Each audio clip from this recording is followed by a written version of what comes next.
O programa a seguir pode conter descrições de extrema violência e não é recomendado para pessoas sensíveis.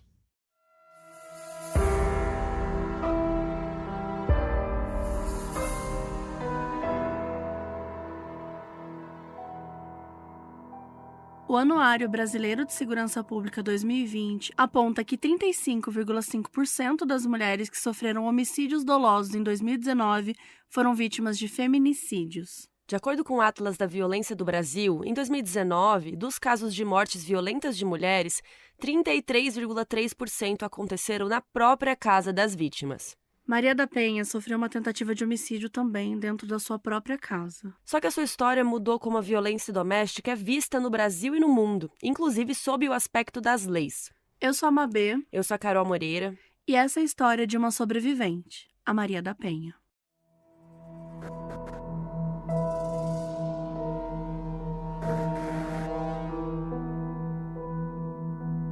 Maria da Penha Maia Fernandes nasceu no dia 1º de fevereiro de 1945, na cidade de Fortaleza, lá no Ceará. Ela era a filha mais velha do José, que era cirurgião dentista, e da Maria, que era professora, e eles tiveram 5 filhas. Em 66, quando a Maria tinha 21 anos, ela se formou em farmácia na Universidade Federal do Ceará. A Maria e as irmãs, a Ruth, a Elizabeth, a Lerise e a Valéria, quase todas seguiram na carreira médica igual ao pai. E aí, depois de formada, Maria se casou, mas essa união acabou durando só 5 anos. Então, em 73, ela decidiu se mudar de Fortaleza e foi morar em São Paulo para fazer mestrado na USP. E ela conseguiu uma bolsa de estudos, o que ajudava muito nos custos de vida, mas para ter um pouquinho mais de folga, ela também conseguiu um emprego em uma farmácia. E no meio do caminho, a Maria acabou fazendo concurso público e virou farmacêutica do Banco de Sangue do Hospital do Servidor Público do Estado de São Paulo. Em 74, depois de um ano em São Paulo, quando ela estava com 29 anos, a Maria conheceu um colombiano chamado Marco Antônio Heredia Viveiros. O Marco estava estudando economia e era amigo dos amigos dela, então foi assim que eles se conheceram. E todo mundo que conhecia o Marco amava ele. Ele estava sempre se oferecendo, assim, para fazer serviços, tipo consertar um chuveiro, montar um móvel, pendurar um quadro, assim, para os outros alunos. E os dois foram se conhecendo aos poucos e começaram a namorar depois de alguns meses. E o Marco era conhecido por ser tão fofo, por ser tão gentil e educado, que até a mãe de uma amiga da Maria chegou a falar que queria que o Marco tivesse escolhido a filha dela para namorar. As coisas estavam indo bem no namoro da Maria e do Marco, mas como ele era bolsista e ela era funcionária pública, acabava que ela pagava mais pelas coisas, né? Porque ela ganhava mais. Mas a situação financeira deles piorou quando o Marco disse que teve um problema burocrático na faculdade e a bolsa dele tinha sido cancelada. Como o Marco disse que a família dele na Colômbia não tinha condições de ajudar, a Maria começou a bancar todas as despesas dele. E aí eles resolveram oficializar logo a situação e se casar em 1976, depois de 2 anos de namoro. Só que como a Maria era desquitada, porque não existia divórcio no Brasil ainda, né? Eles não podiam casar. Então, a solução era casar no consulado de outro país. Apesar do Marco ser colombiano, ele preferiu que eles se casassem no consulado da Bolívia, mas, a Maria falou, beleza, vamos aí.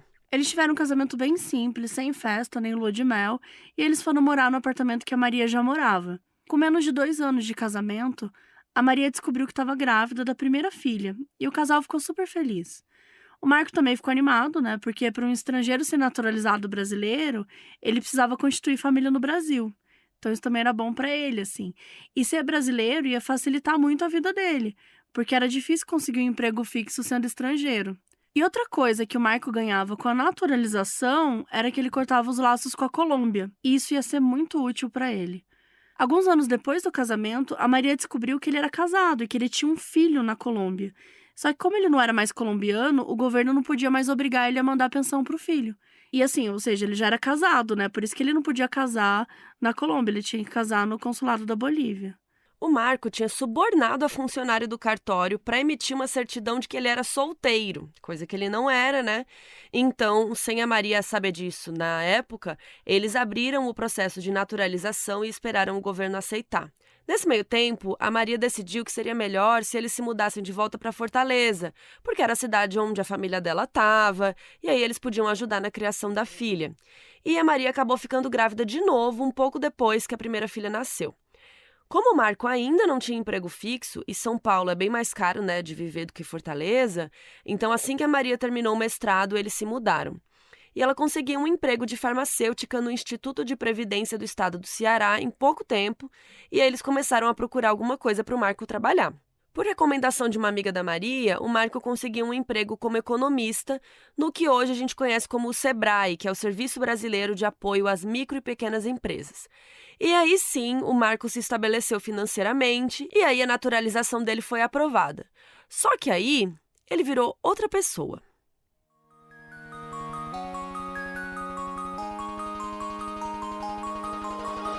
Esse episódio é um oferecimento Buscofen, que é o analgésico da mulher que vai muito além da cólica, porque trata as dores físicas, dor de cabeça, no corpo, cólica menstrual, e faz isso com potência e rapidez.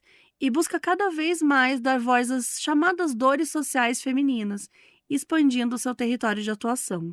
Dessa forma, Buscofen está buscando trazer para a conversa as dores sociais que tenham alguma relação com a saúde feminina, com consistência e voz ativa. Se dói nas mulheres, Buscofen.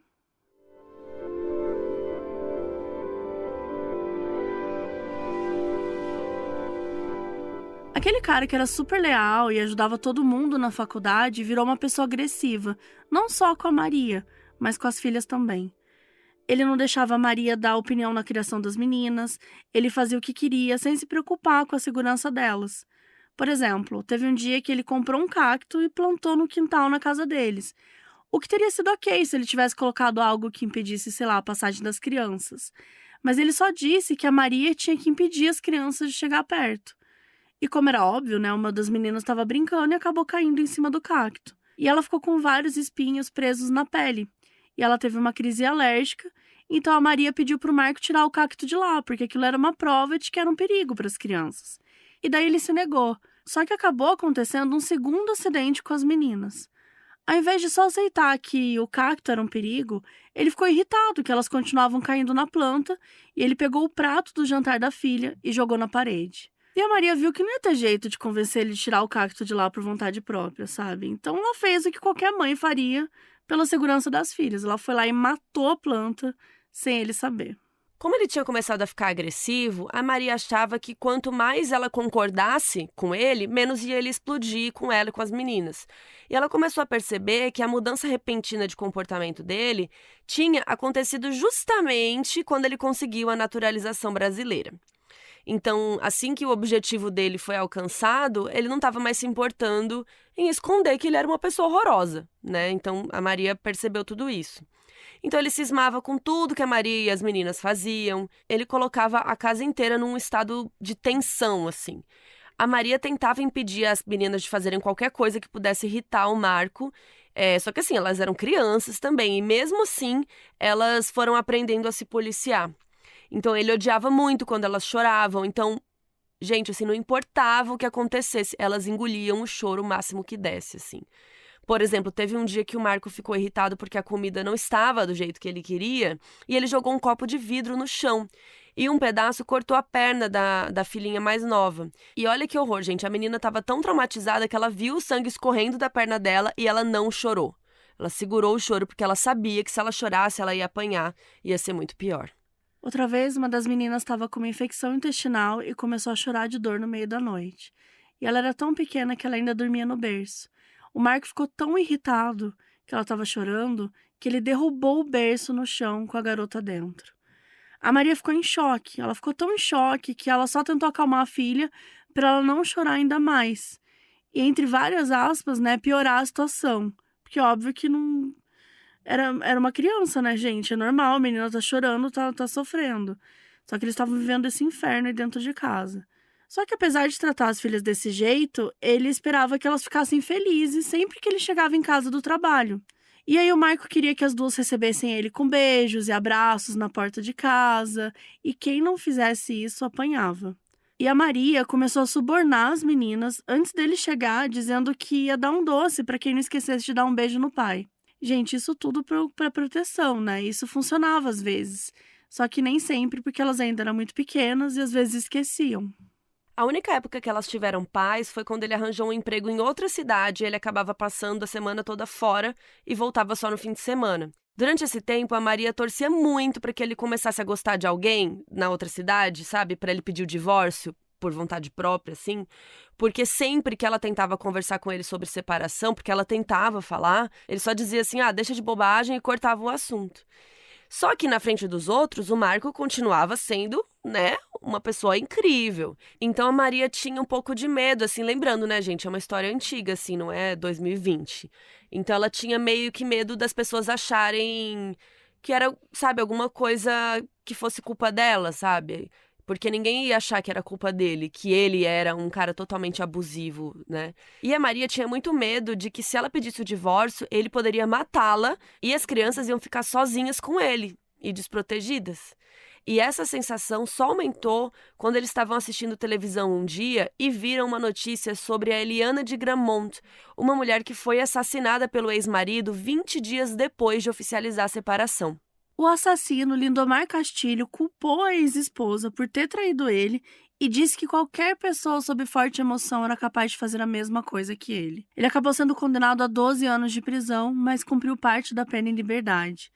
Quando Marco viu essa notícia, ele disse que sabia que aquilo não ia dar em nada. E o jeito que ele desmereceu a história fez a Maria ter certeza que ele concordava com o assassino. Com esse sentimento de não saber o que fazer, a Maria começou então a entrar naquele ciclo que é conhecido em vítimas de violência doméstica. Ela sofria agressão, ele pedia desculpa, dizia que nunca ia acontecer de novo e ela tinha esperança de que dessa vez ele estivesse falando a verdade. E em um desses momentos de esperança, ela acabou engravidando pela 3ª vez. Mas as coisas não melhoraram, pelo contrário. Quando a filha mais nova estava aprendendo a andar, como toda criança, ela apoiava as mãos na parede, ia tentando se equilibrar ali nos móveis e tal. Só que o Marco dizia que isso sujava a parede. Então, toda vez que ele via ela encostando a mãozinha na parede, ele batia na mão da menina. E aí, para proteger as crianças, a Maria e as empregadas que trabalhavam lá, elas examinavam a casa inteira para ver se nada estava sujo e assim tentar impedir que o Marco brigasse com as filhas, quando ele chegasse em casa. Até que em abril de 1983, o Marco chegou em casa pedindo para Maria assinar um seguro de vida, que adivinha quem era o beneficiário, Se ela morresse, quem ia ganhar o seguro de vida? Ele. E ela se negou a assinar, porque ela falou que não tinha nenhum perigo dela morrer tão cedo, não fazia sentido ela ter um seguro de vida ali com aquela idade e tal. E o Marco perguntou se ela estava com medo dele matá-la e ficar com o dinheiro. E ela disse que não. Mas, óbvio que, no fundo, ela sabia que aquilo fazia parte de algum plano dele.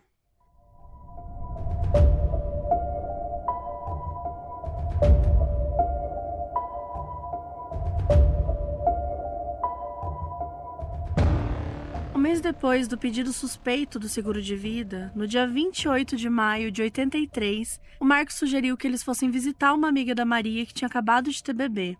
Como a casa da amiga ficava meio longe, ele falou para eles deixarem as crianças em casa. Só que a Maria estava com medo de ficar sozinha com ele.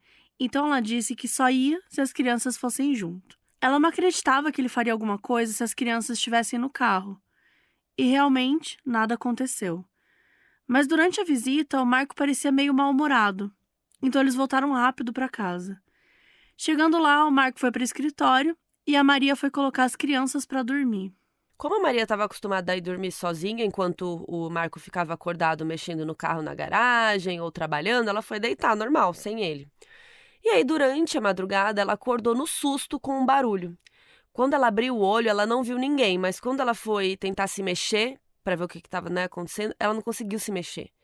A primeira coisa que ela pensou é: o Marco atirou em mim, porque ela estava sentindo uma sensação de, uma queimação ali nas costas. A Maria ficou ali quietinha, em silêncio, meio que como se fingindo de morta, assim, e ficou tentando ouvir se estava acontecendo mais alguma coisa na casa, e foi aí que ela ouviu um segundo barulho, ou seja, um segundo tiro, eram barulhos de tiro. E aí ela achou que tinha julgado errado o Marco, porque primeiro ela pensou: nossa, ele atirou em mim, vou morrer. E daí depois, quando ela ouviu o segundo tiro, ela falou: nossa, não é o Marco, tem um assaltante em casa, sei lá, atiraram nele também. E ela ouviu o Marco gritando pela empregada e tentou pedir ajuda também, mas ela não conseguia. Algum tempo depois, a empregada entrou no quarto para ver como ela estava e disse que as crianças estavam bem, mas que o Marco tinha sido levado para o hospital. Quando a ambulância chegou para examinar a Maria, em primeiro momento, não parecia que tinha nada de errado com ela. Como não tinha nenhum sinal de sangue na cama, os paramédicos acharam que ela não tinha sido atingida, que tinha sido só um susto. Só que quando eles viraram ela para examinar melhor, viram que ela tinha levado um tiro nas costas. E o sangue estava sendo absorvido pelo colchão. Então era por isso que eles não tinham visto nada. Quando eles perceberam isso, a Maria foi levada às pressas para o hospital e ela acabou desmaiando na ambulância por conta da perda de sangue. Quando chegou no hospital, os médicos constataram que ela estava em choque hipovolêmico, que é o que acontece quando a pessoa perde muito sangue. Além disso, ela estava tetraplégica, ou seja, ela não conseguia mexer o tronco, as pernas e os braços. O exame mostrou que o tiro por pouco não atingiu o seu coração, mas tinha destruído 1/3 da medula.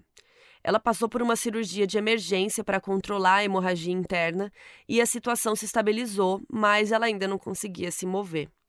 Quando a Maria saiu da cirurgia, ela perguntou como estavam as crianças, como estava o Marco, e avisaram que as crianças estavam bem, mas que o Marco tinha sofrido um ferimento leve no ombro.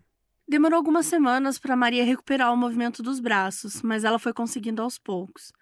Como o tiro tinha afetado o pulmão, a respiração dela também estava prejudicada, mas aos poucos ela foi fazendo fisioterapia respiratória e conseguia respirar melhor. As irmãs tinham chegado em Fortaleza para ficar com as crianças, já que os 2 pais estavam no hospital, só que não demorou muito para o Marco ser liberado.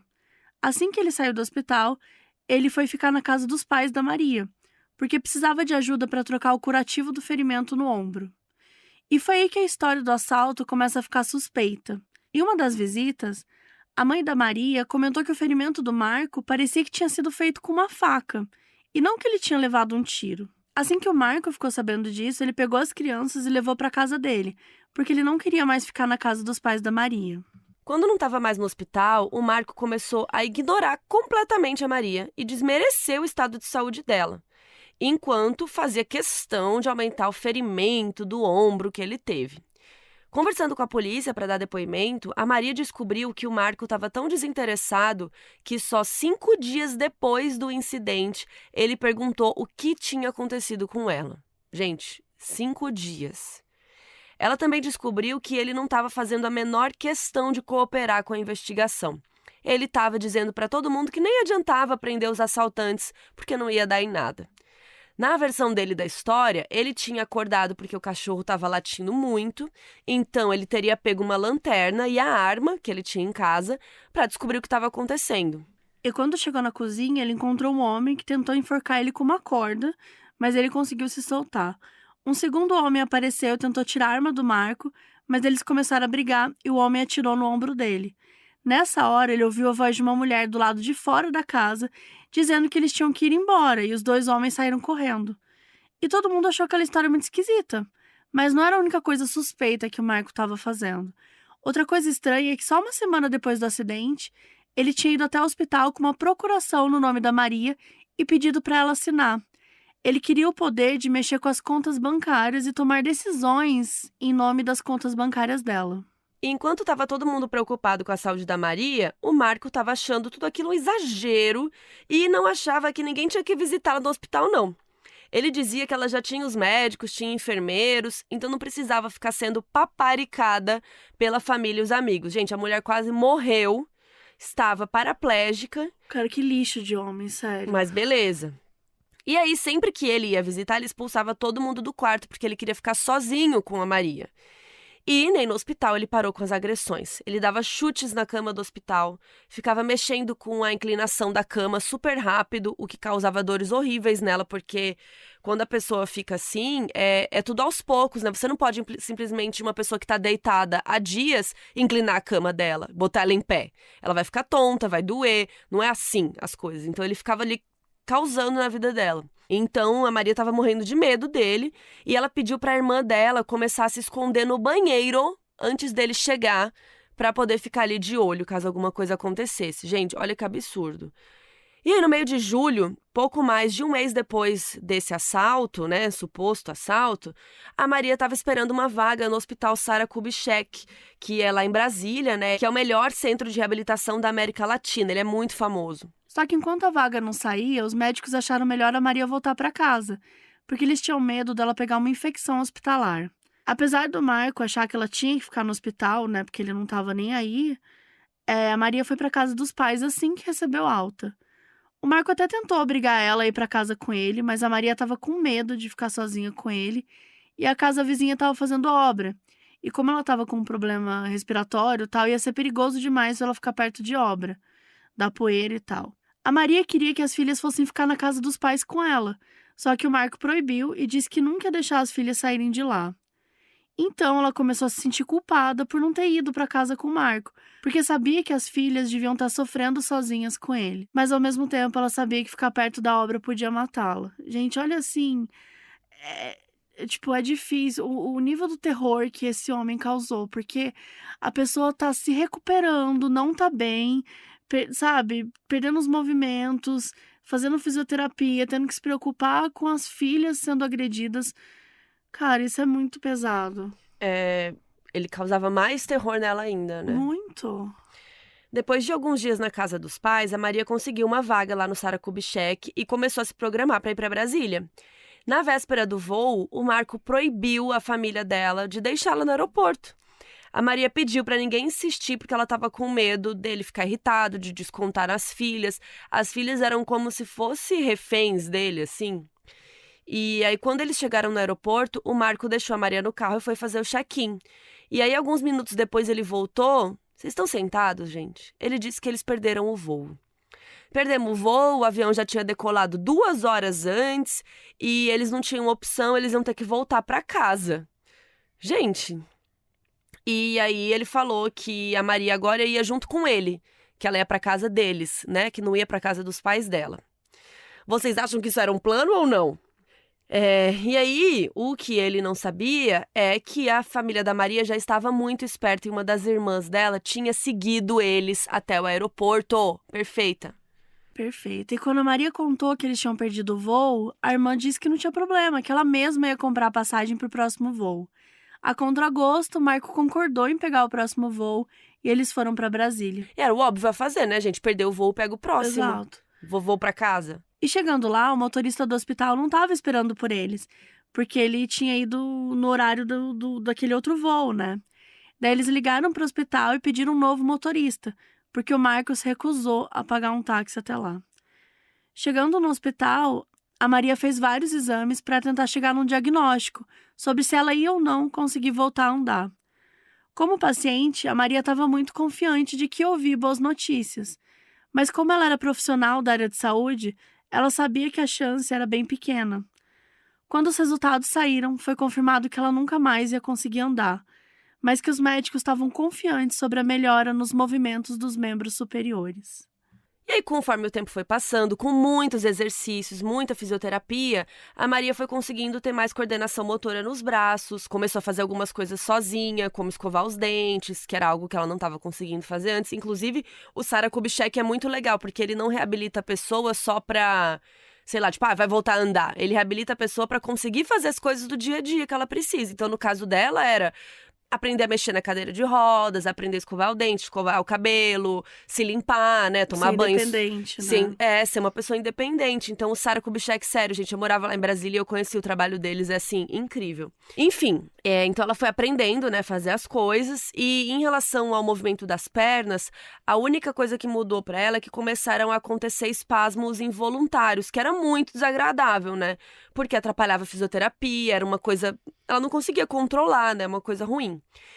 E aí, o Marco costumava viajar a trabalho, e aí, às vezes, ele aproveitava para ir lá em Brasília ver a Maria. E durante as visitas, ele contava o quanto as filhas tinham crescido na ausência dela, meio que falando que ele cuidou melhor, sabe? Que elas deixaram de ser mimadas, que elas foram crescendo. Ele falava assim, elas não estão mais mamando com leite na mamadeira, elas não fazem mais xixi na cama, não acordam mais de madrugada, que agora elas tomam café da manhã igual a ele, sendo que, gente, tipo, as crianças tinham 1 ano, 3 anos e 5 anos, sabe?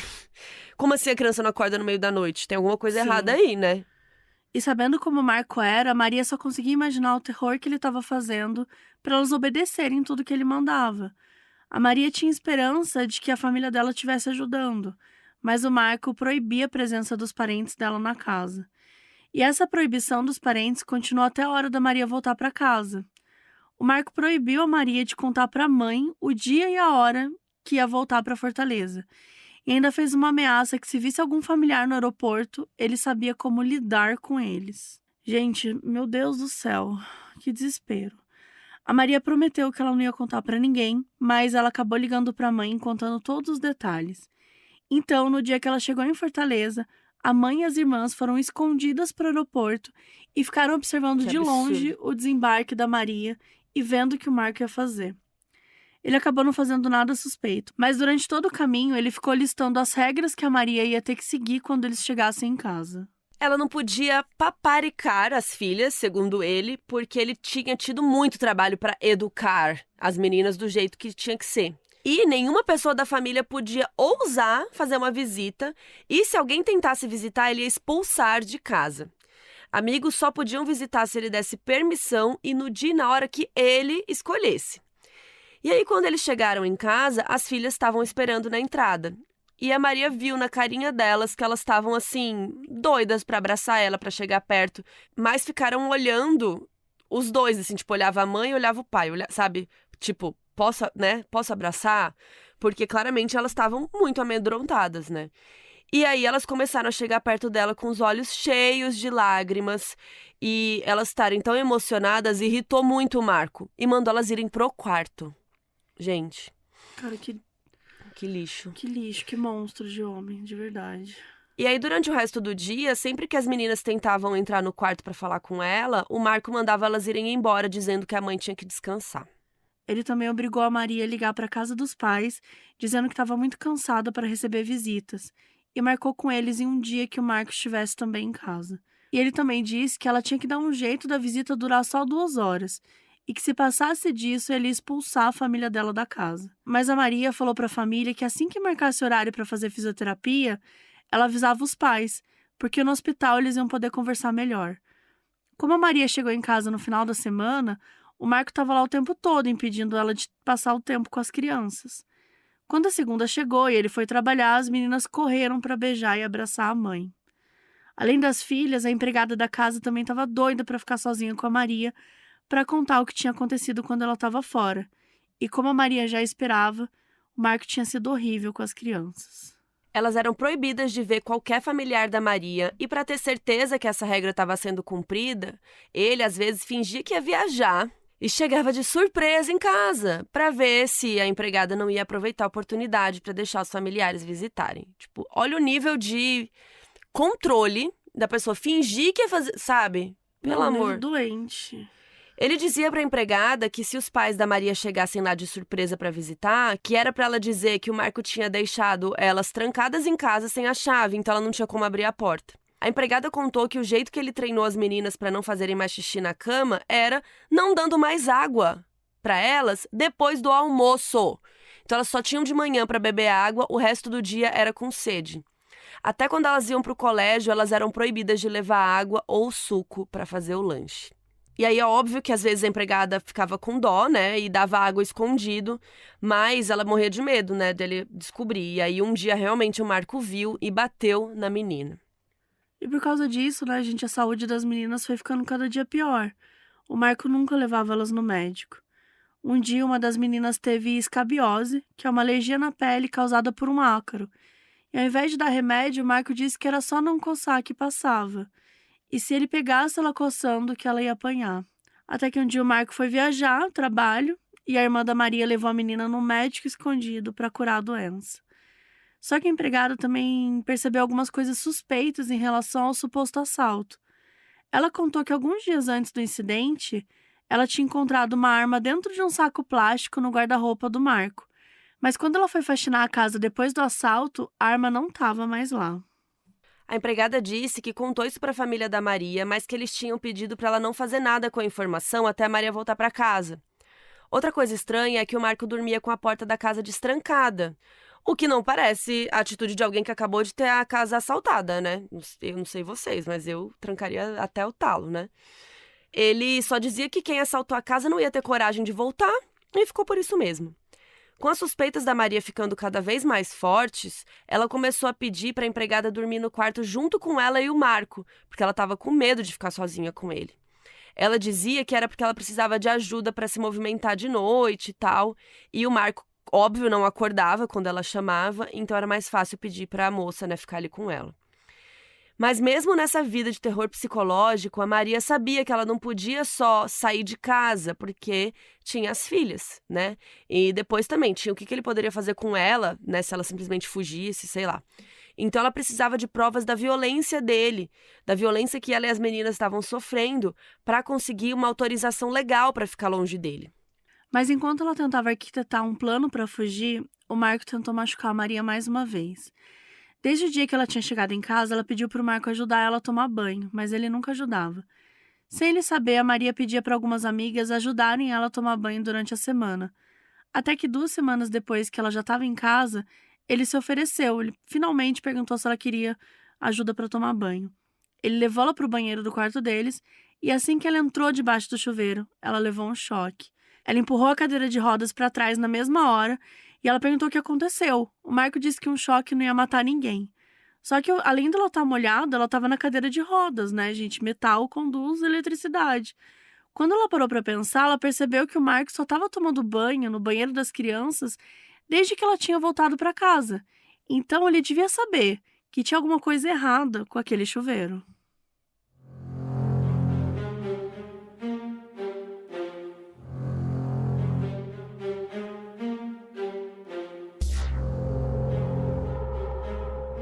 Quando a Maria voltou a fazer fisioterapia, os parentes, os familiares começaram a visitá-la no hospital para poder conversar sem a presença do Marco. O plano deles era usar uma das viagens de trabalho dele para arrumar as coisas dela, das crianças e tirá-las ali da casa. Quando esse dia chegou, elas arrumaram as malas e levaram elas para a casa dos pais da Maria. Além das roupas e dos objetos pessoais, a Maria também entrou no escritório do Marco para ver o que ela encontrava nas gavetas, que foi muito importante isso. Por quê? Ela encontrou várias cópias autenticadas de documentos dela que ele tinha feito, sem ela saber, tipo, várias cópias aleatórias assim. E, para surpresa dela, ela também achou várias cartas de uma amante do Marco. Então ela levou tudo isso para casa dos pais dela, porque era prova de que ela estava sendo traída e poderia ser um motivo para ela pedir o divórcio. 2 dias depois que ela já estava na casa dos pais, a Maria ligou pro hotel que o Marco estava ficando na viagem e contou que ela tinha saído de casa com autorização judicial e qualquer comunicação teria que ser feita através do advogado dela. E por incrível que pareça, o Marco recebeu a notícia sem reclamar. Alguns dias depois, ela recebeu um cartão do Marco dizendo que sabia que tinha errado, que prometia se entender melhor com a família dela, porque ficar sem ela era um pesadelo. Mas a parte que chamou mais atenção foi que ele terminou o cartão dizendo assim: "Então, que Deus me perdoe, pois o único culpado da tua situação sou eu." Isso parecia muito uma confissão. Com medo do que o Marco ia fazer quando voltasse de viagem, a família da Maria reforçou as portas da casa. E que bom que eles fizeram isso mesmo, porque um dia eles acordaram com o Marco chutando a porta da casa e exigindo falar com a Maria. E eles não abriram. E o Marco só foi embora quando eles ameaçaram ligar para a polícia. Quando o processo oficial do divórcio começou, ficou combinado que o Marco iria pagar pensão para as filhas e iria ter o direito de sair com elas a cada 15 dias, porque a Maria ia ficar com a guarda das meninas. Apesar de ter concordado, o Marco resolveu se mudar de Fortaleza para o Rio Grande do Norte, para dificultar na hora da pensão ser recolhida. Quando chegou a hora de dividir os bens, o Marco disse que tinha vendido todos os objetos de valor que estavam na casa para pagar dívidas pessoais, mas também não apresentou nenhuma prova disso. Para não ter problema, o advogado da Maria convenceu ela a aceitar essa justificativa. Na separação dos bens maiores, ficou decidido que a casa ficaria para Maria e o carro ficaria com o Marco, apesar dos dois terem sido comprados com dinheiro da Maria. Olha que absurdo. Resolvido o divórcio, chegou a hora de prestar depoimento sobre o suposto assalto. No dia 10 de janeiro de 84, 7 meses depois da tentativa de assassinato, a Maria deu o primeiro depoimento dela para a polícia. Depois de toda a investigação policial, estava cada vez mais na cara que o Marco tinha sido responsável, apesar de não existir nenhuma prova concreta. O Marco só foi chamado para prestar depoimento alguns meses depois, 13 meses depois do incidente. Então ele nem lembrava mais o que tinha falado da primeira vez e entrou em contradição várias vezes. Vendo essa confusão, um dos policiais sugeriu que o Marco confessasse e explicasse os motivos dele ter feito aquilo. E a resposta do Marco foi: será que o delegado vai entender? O que mais uma vez parecia uma confissão, mas ainda não era prova o suficiente para prendê-lo. Aconteceram vários adiamentos do julgamento pelos advogados da defesa, inclusive, para tentar cansar os movimentos feministas que já estavam falando em prol da Maria e também calar a imprensa, que já tanto falava no assunto. Mas, finalmente, o julgamento aconteceu em abril de 91, quando o Marco tinha 42 anos e já tinham se passado 8 anos do crime. Ele foi acusado de tentativa de homicídio duplamente qualificado, motivo torpe e impossibilidade de defesa da vítima, que estava dormindo. Ficou claro durante o julgamento que não houve assalto algum e todas as testemunhas e provas físicas indicavam que o Marco era um homem completamente abusivo e agressivo. Então ele foi condenado a 15 anos de prisão. Só que vocês estão sentados? Os 3 advogados dele entraram com recurso e ele permaneceu em liberdade. A Maria se sentiu órfã do Estado e foi por isso que ela decidiu, em 1994, escreveu um livro que se chama Sobrevivi, Posso Contar, que inclusive a gente usou na pesquisa para esse episódio. A Maria fala nesse livro que, abre aspas, se a justiça não era capaz de condená-lo, os leitores poderiam fazer isso depois de lerem a minha história e os autos do processo, fecha aspas. Em 96 aconteceu um segundo julgamento do Marco, e dessa vez ele foi condenado, mas por ser réu primário, sua pena foi diminuída de 15 anos para 10 anos e 6 meses. Só que a defesa alegou irregularidades e o julgamento foi anulado. O livro acabou chegando em organizações não governamentais internacionais. O Centro para a Justiça e o Direito Internacional, que é o CEGIL, e o Comitê Latino-Americano e do Caribe para a Defesa dos Direitos da Mulher, que é o CLADEM.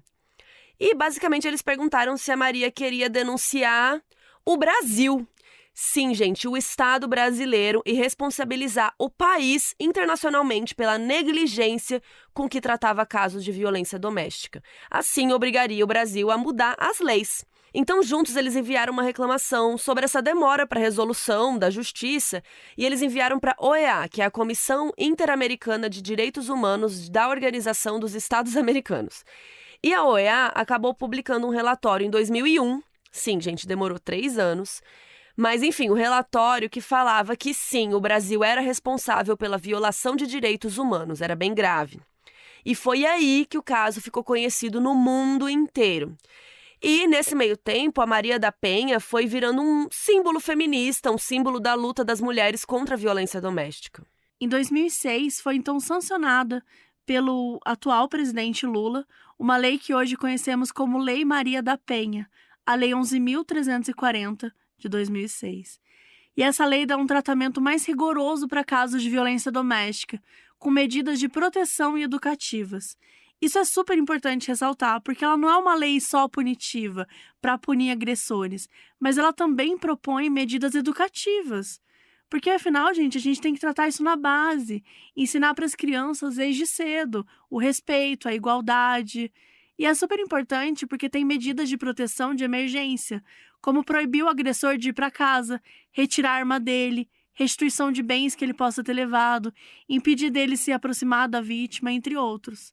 Isso é muito essencial, gente. A gente sabe que quando a mulher denuncia, muitas vezes o assédio e a violência podem aumentar, até causando a fatalidade da vítima.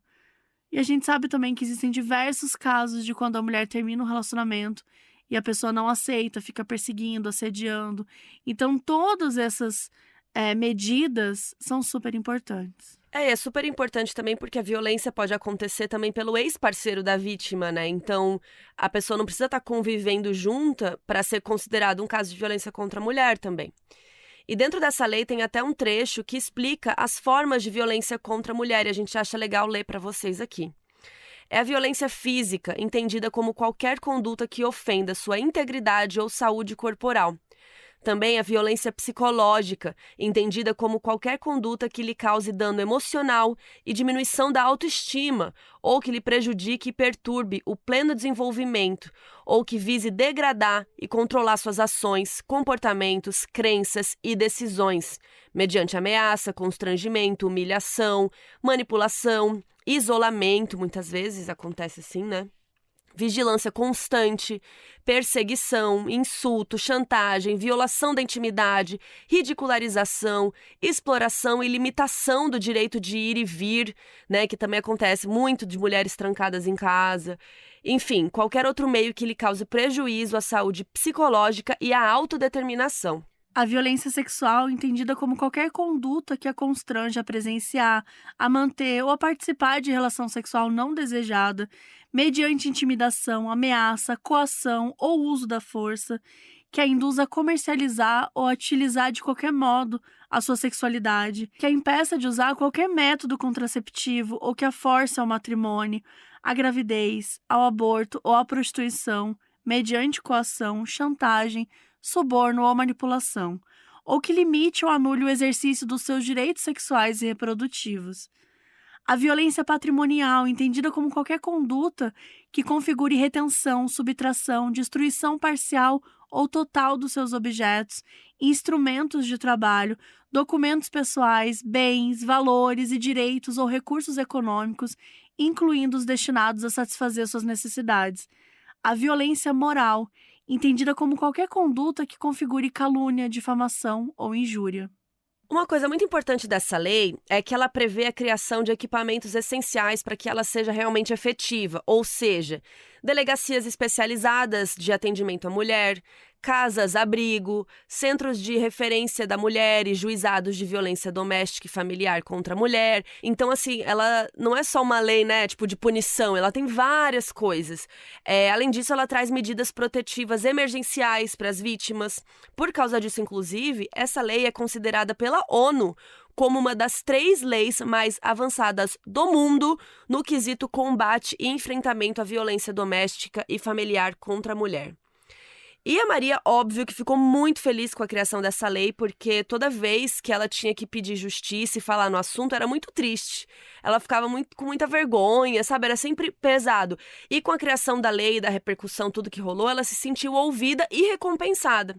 A gente vai deixar vários links aqui no site, né, no nosso site, que é modusoperandipodcast.com. É só procurar a página desse episódio. A gente vai deixar a lei completa, um resumo também, que é bem legal da lei, que tem no site do Instituto Maria da Penha. A gente vai deixar vários links legais para vocês lá. Antes dessa lei existir, a violência doméstica contra a mulher era tratada como crime de menor potencial ofensivo e entrava na lei de número 9.099, que foi feita em 1995. E por isso, as penas acabavam sendo muitas vezes apenas um pagamento de cesta básica ou trabalho comunitário.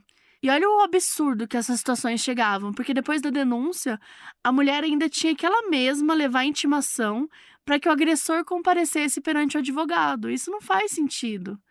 Desde que a Lei Maria da Penha foi criada, a gente teve 10% menos casos de violência contra a mulher. Em 2009, foi criado o Instituto Maria da Penha, e a sede fica em Fortaleza, e também tem representação em Recife. O Instituto é uma organização não governamental sem fins lucrativos, uma ONG. A Maria da Penha é presidente do Instituto e ela decidiu dedicar a sua vida para outras mulheres, para entender quais são as outras demandas que ela pode ajudar e, claro, como inibir, punir e erradicar todo tipo de violência contra a mulher. O Instituto faz vários workshops, consultorias, cursos de capacitação e palestras para levar para empresas, instituições públicas e sociedade em geral um conteúdo abrangente sobre a Lei Maria da Penha, além de mecanismos importantes para prevenir, enfrentar e combater a violência doméstica e familiar contra a mulher.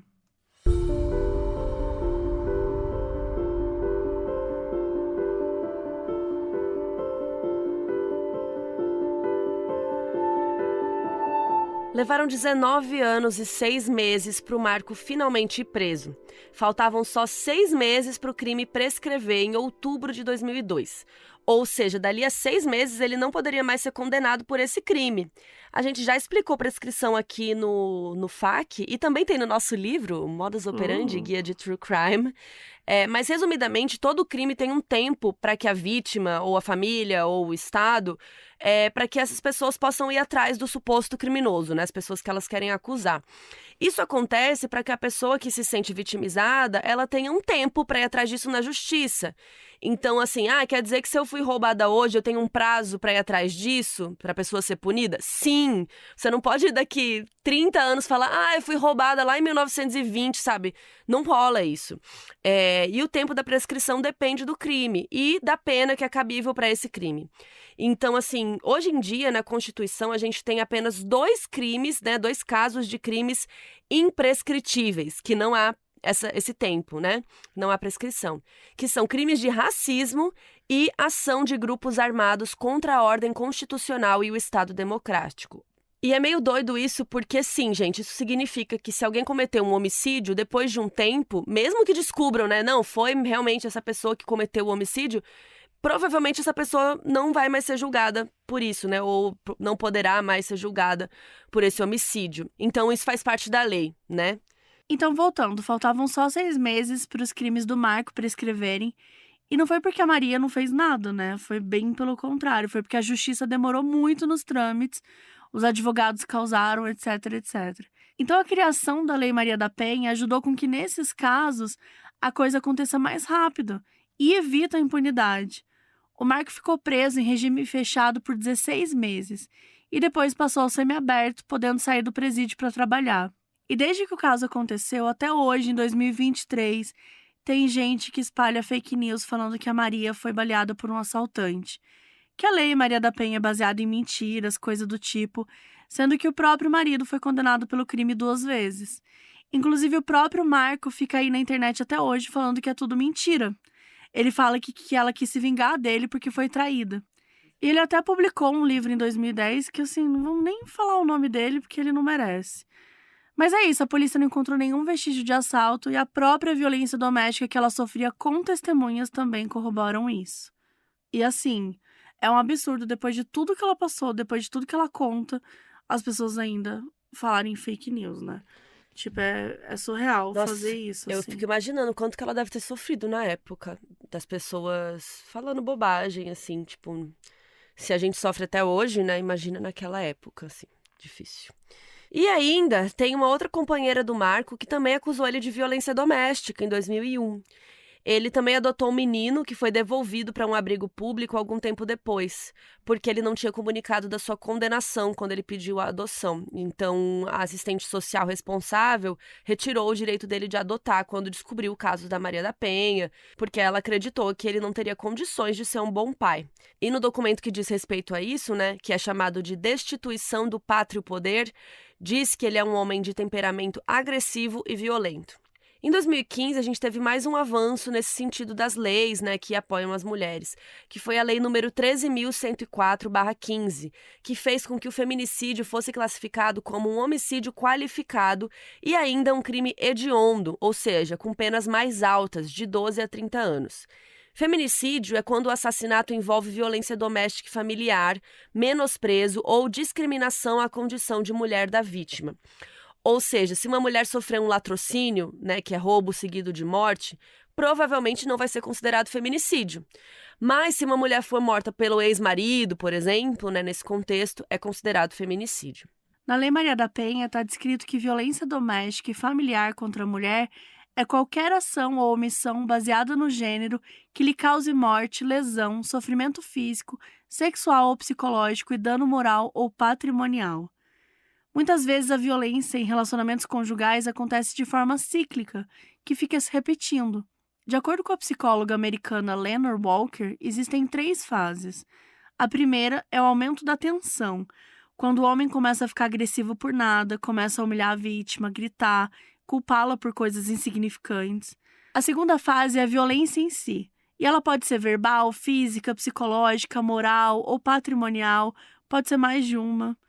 A terceira fase é a da lua de mel, ou seja, do arrependimento, em que o homem volta a ser carinhoso, diz que vai mudar, pede desculpa, pede a reconciliação. E com tudo isso, a mulher muitas vezes acredita nele, né? Sente vergonha do que aconteceu, às vezes se sente até culpada pela agressão, né? Achando que ela mesma causou aquilo. E muitos deles falam isso, inclusive, né? E aí a vítima acaba não contando pra família, pros amigos sobre tudo que tá acontecendo. E aí começa tudo de novo e a tensão volta a aumentar. Por exemplo, se a gente pega o próprio caso da Maria da Penha, se ela não tivesse falado pra família dela, o que não poderia ter acontecido, Ela né? nem teria ido A pro irmã Sara. dela fugiu, pra ir pro aeroporto, escondida. Ela conseguiu fugir, escapar com a família. E ele ficava falando, não vai encontrar sua família, não vai. Então, assim, Isolando ela. isolando ela totalmente, né? É porque o que ele fazia era físico e era psicológico, né? Era de todos os sentidos. E a pessoa, ela vai entrando naquele ciclo, vai entrando naquilo. Mas que bom e que importante e que força ela teve, assim, de conseguir pedir ajuda para a família. Até a própria empregada ajudava, né? Mesmo sabendo que poderia correr algum risco. Mas que força que ela teve de pedir ajuda, né? É muito E ela importante não conseguiu. deixar, não passar pelas coisas sozinha, não pode Sim. passar. E ela teve que ser muito fria até em uns momentos, porque ela teve que ter paciência pra esperar ele viajar, pra esperar Sim. um momento que ela ia conseguir sair de vez, do que sair rápido, né? Então ela teve todo um Exatamente. plano também ali, que é Não- muito difícil, né? Como que Não, você fica nessa situação é muito- esperando um dia? Esperando, sabendo que a qualquer momento você pode ser ferida, seus Suas filhos podem ser filhas. feridos, né? Ela não fala de nenhuma. Ele não chegou a atirar nas filhas, mas não dá pra saber o que poderia ter acontecido. Então, Sim. são casos que você tá ali o tempo todo naquele medo, às vezes por medo de não. Eu vou ficar quieta pra não acontecer nada. Só que é muito Que importante. vida é essa, né? Muito Também. importante falar, Muito sabe, pra difícil. uma pessoa de confiança, pras autoridades, enfim. E tem gente ainda que julga essas mulheres que não conseguem sair do ciclo abusivo. Inclusive, tem pesquisas que mostram que muita gente até hoje ainda acha que se a mulher não sai de casa é porque gosta de apanhar. Que absurdo. Que é um completo absurdo, né? Só que, assim, existem diversos motivos pelos quais as mulheres não conseguem se desvencilhar dessas situações de violência, né? Muitas vezes elas dependem financeiramente do parceiro, não tem pra onde ir, tem medo de tentar fugir, sofrer mais violência ou até morrer, que era o caso até da Maria. Tem filhos, tem medo de não conseguir prover tudo que as crianças precisam, ou ainda medo de perder a guarda dos filhos, né? Que podem ficar com o agressor e colocar os filhos mais em perigo. Então, assim, muitos fatores que não dá pra gente julgar. Não dá. Sem conhecer a história, não, simplesmente não dá. E assim, algo que infelizmente ainda acontece é que não existem equipamentos que atendam a lei da Maria da Penha em todas as cidades, né? Ou ainda vítimas que são desrespeitadas ou se sentem humilhadas quando elas vão para a delegacia fazer denúncia. A gente vira e mexe fala sobre isso, né? Teve aquele episódio inacreditável que é famoso aqui, que a gente fala sobre isso, apesar de ser americano, ele diz muito, né, sobre mulheres que são desrespeitadas na hora de fazer denúncia. Então, no momento que a gente tem que ser acolhida, no momento que a gente tem que ser ouvida, porque a agressão, qualquer coisa que seja relacionada à violência doméstica é muito assustador, né?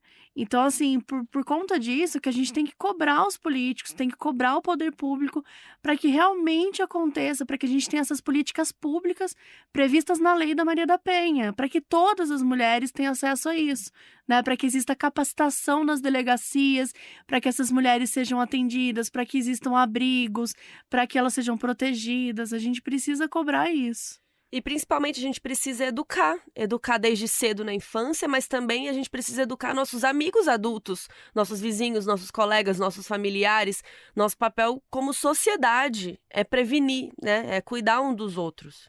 A Central de Atendimento à Mulher é um serviço criado para o combate à violência contra a mulher e oferece 3 tipos de atendimento: registros de denúncias, orientações para vítimas de violência e informações sobre leis e campanhas. Denuncie. Ligue 180.